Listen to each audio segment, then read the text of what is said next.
की कहानी है मुंशी प्रेमचंद्र की माता का हृदय। आज हमारी माता है, ये कहानी दोस्तों माता पे है। हमारी माता पूजनीय होती है, जैसे हमारी माता सभी भगवान से बड़ी होती है, माँ का दर्जा माँ होता है।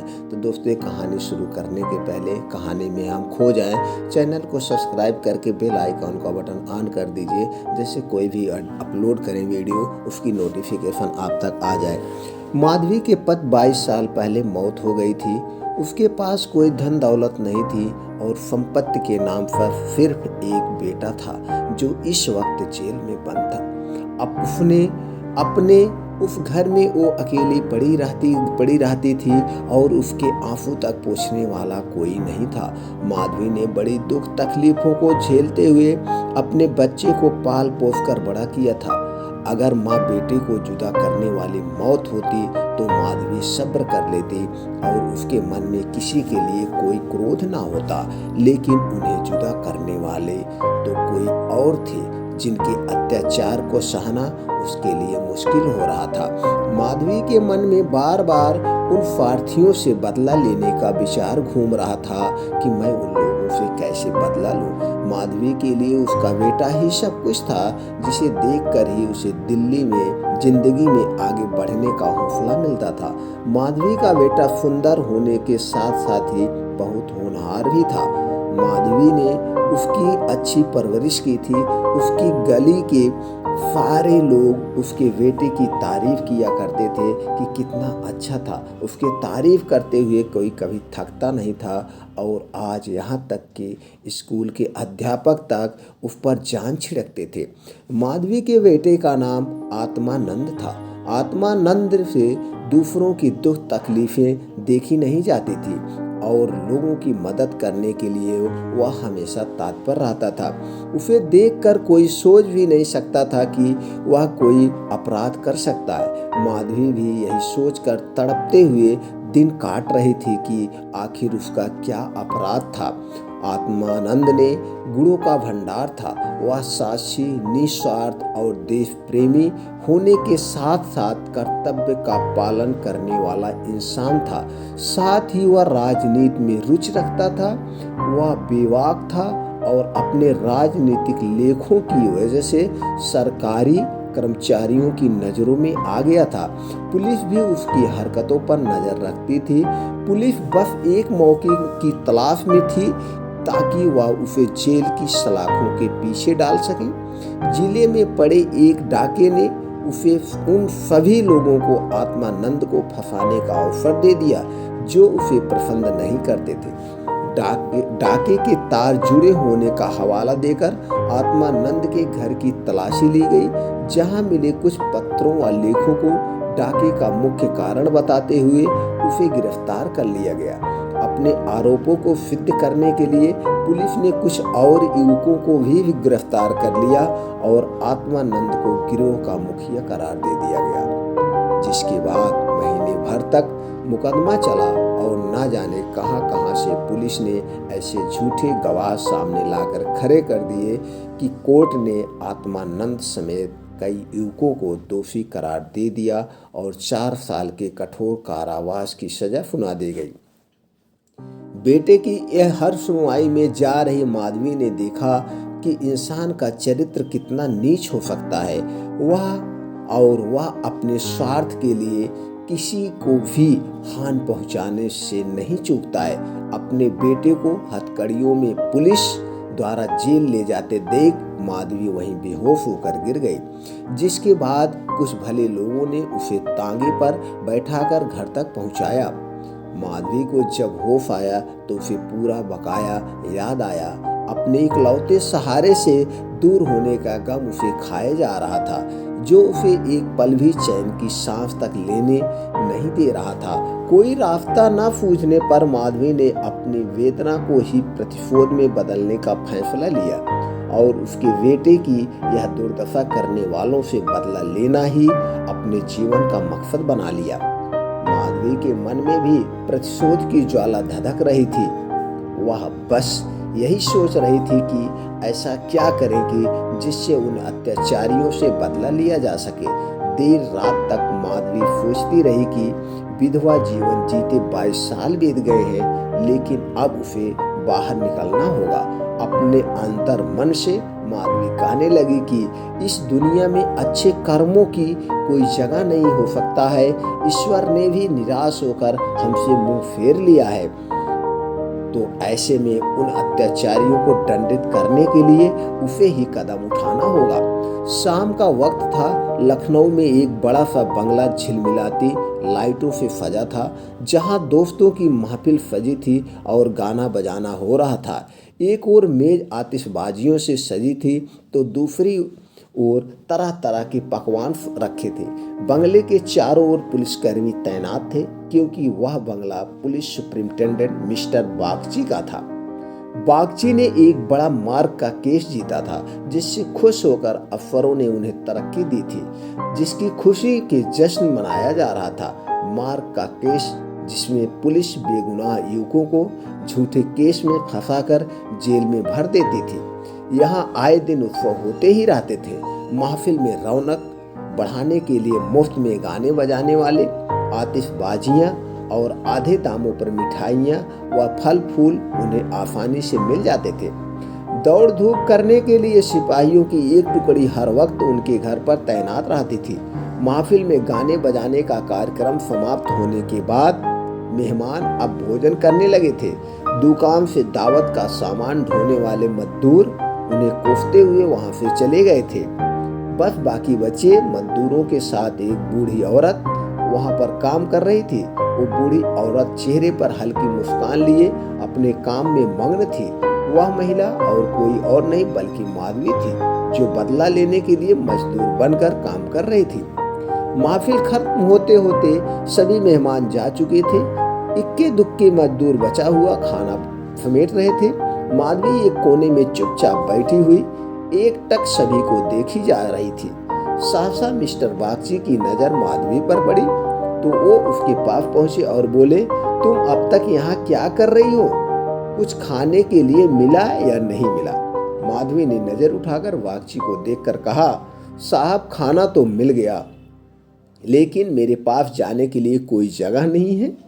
अगर आपको एतराज ना हो तो मुझे यहीं कोने में पड़ी रहने दीजिए। माधवी की बात सुनकर बागची ने कहा, नौकरी कर लेगी बंगले में? बच्चे को पालना आता है क्या? बागची की बात सुनकर माधवी ने तपाक से कहा, जी साहब, बच्चों को अच्छे से खिलाना जानती हूँ। इसके अलावा घर के छोटे बड़े सभी काम कर सकती हूँ। बस मुझे एक मौका दे दीजिए। माधवी की ओर ध्यान से देखते हुए बागची ने कहा, ठीक है, तुम आज ही से काम पर शुरू हो जाओ। आप काम करना शुरू कर दो, तुम्हारी नौकरी लग गई। माधवी को बगीचे के बंगले में काम करते हुए 1 महीने से अधिक हो गया था। माधवी अपने काम में इतनी निपुण थी कि उससे पूरा घर खुश था। बागची की पत्नी का स्वभाव चिड़चिड़ा था और वह आलस व अपनी खराब सेहत के चलते दिन भर बिस्तर पर या सोफे पर पड़ी रहती थी और नौकरों पर चिल्लाती रहती थी। उसके स्वभाव के कारण बच्चे का ध्यान रखने वाली आया ज्यादा दिन तक न टिक पाती थी। माधवी उसकी जली कटी बातें सुनकर भी चुपचाप अपने काम में लगी रहती थी। इसलिए बागची की पत्नी को उससे कुछ खास शिकायत नहीं थी। उसने बच्चे की देखभाल की जिम्मेदारी भी माधवी को दे दी थी। बागची और उनकी पत्नी को इससे पहले भी कई बच्चे हो चुके थे, लेकिन अज्ञात कारणों से उनका एक भी बच्चा कुछ महीनों या फिर साल भर से ज्यादा जीवित न बच पाता था। इसलिए इस बच्चे पर दोनों माँ बाप की जैसी जान बरसती थी। पढ़े लिखे होने के बावजूद दोनों अपने बच्चे की सुरक्षा के लिए टोना टुटका जंतर मंतर अपनाने से परहेज भी नहीं करते थे।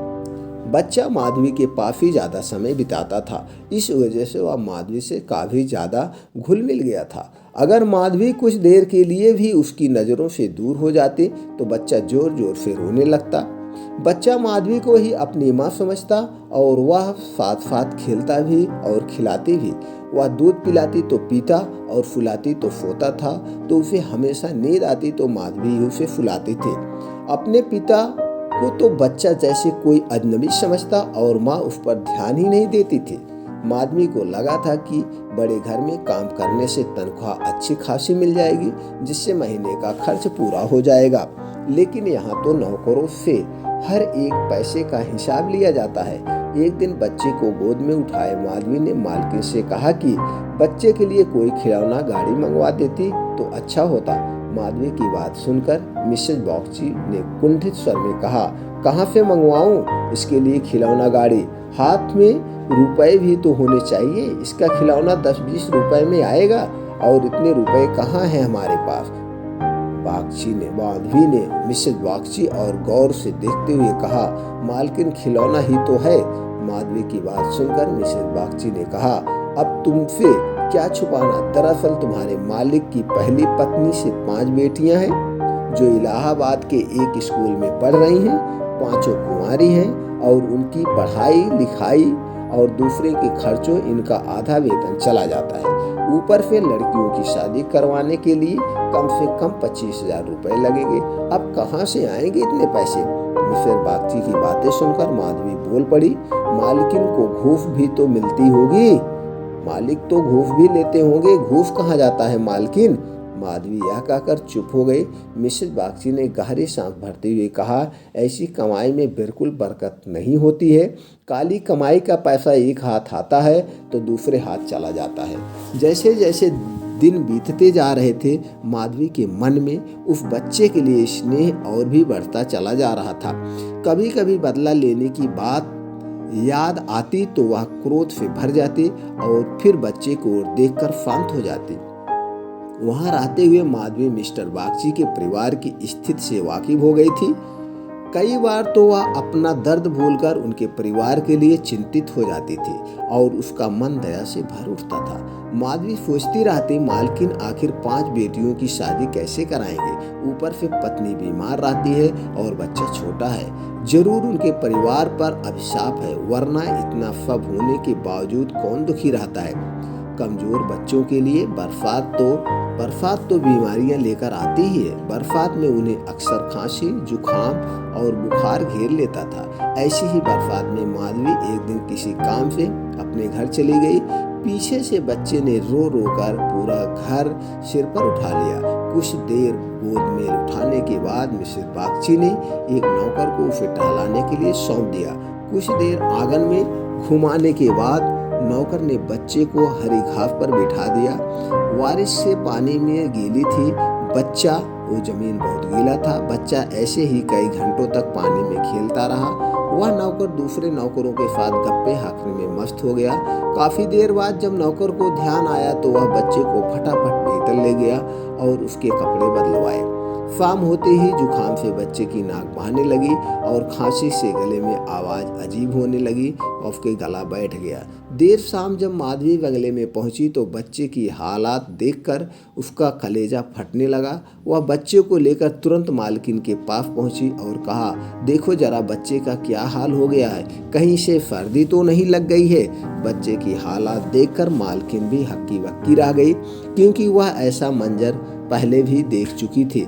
मिसेज बॉक्ची ने तुरंत नौकरों से अलाव जलाने को कहा। मिसेज बॉक्ची और माधवी दोनों पूरी रात बच्चे को ठीक करने में जुटे रहे। दोनों की आंखों से नींद जैसे कोसों दूर थी। ऐसे में सवेरा हो गया। दोनों को पता भी नहीं चला कब मिस्टर बॉक्ची को जैसे ही बच्चे के बीमार होने की खबर मिली, वह डॉक्टर को लेकर सीधे घर पहुंचे। 3 दिन में बच्चे की हालात में थोड़ा सुधार आने लगा, लेकिन वह काफी कमजोर हो गया था। बच्चे का ख्याल रखने में माधवी ने दिन रात एक कर दिया। यह वही माधवी थी जो परिवार का सर्वनाश करने का संकल्प लिए उस घर में आई थी और आज उसी घर के चिराग की सलामती के लिए दिन में हजारों बार ईश्वर से दुआएं मांग रही थी। शायद माधवी की दुआओं का ही असर था कि बच्चे की सेहत में धीरे धीरे सुधार होने लगा।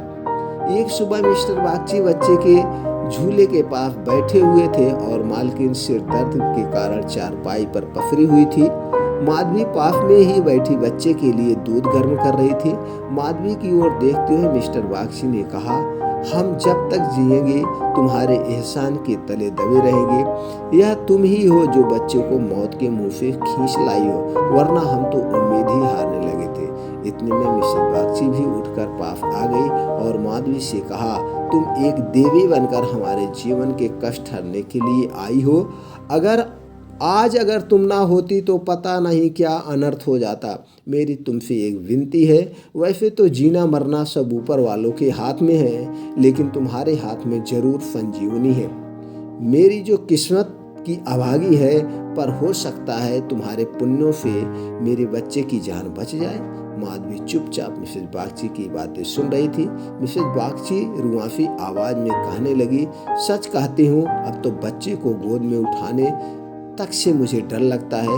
तुम इसे आज से अपना ही बच्चा समझो और इनकी माँ बन जाओ। इस पर भी तुमसे बहुत लगाव करता है। तुम इसे अपने साथ अपने घर ले जाओ और वहीं इसकी परवरिश करो। जब तक यह तुम्हारी गोद में रहेगा हमें चिंता नहीं होगी। मिसेज बागची की बात सुनकर माधवी ने कहा, मालकिन क्यों ऐसे बुरे विचार मन में ला रही हो? बच्चे की हालत में सुधार हो रहा है और देखना भगवान की इच्छा से सब कुशल मंगल होगा। इतने में मिस्टर बागची बोल पड़े, नहीं बूढ़ी माँ, मेरा दिमाग भले ही इन बातों को ढकोसला करार देता हो, लेकिन मन का एक कोना इस पर विश्वास करना चाहता है। मेरी अपनी माँ ने मुझे पैदा होते ही एक धोबिन को बेच दिया था, क्योंकि मुझसे पहले मेरे 3 बड़े भाइयों की मौत हो चुकी थी। इसलिए मेरी जान बचाने के लिए उन्हें जो उचित लगा उन्होंने किया। अब बारी हमारी है और हमसे जो बन पड़ेगा हम करेंगे। तुम इसे आज से अपना बेटा मानो और इसे साथ ले जाओ।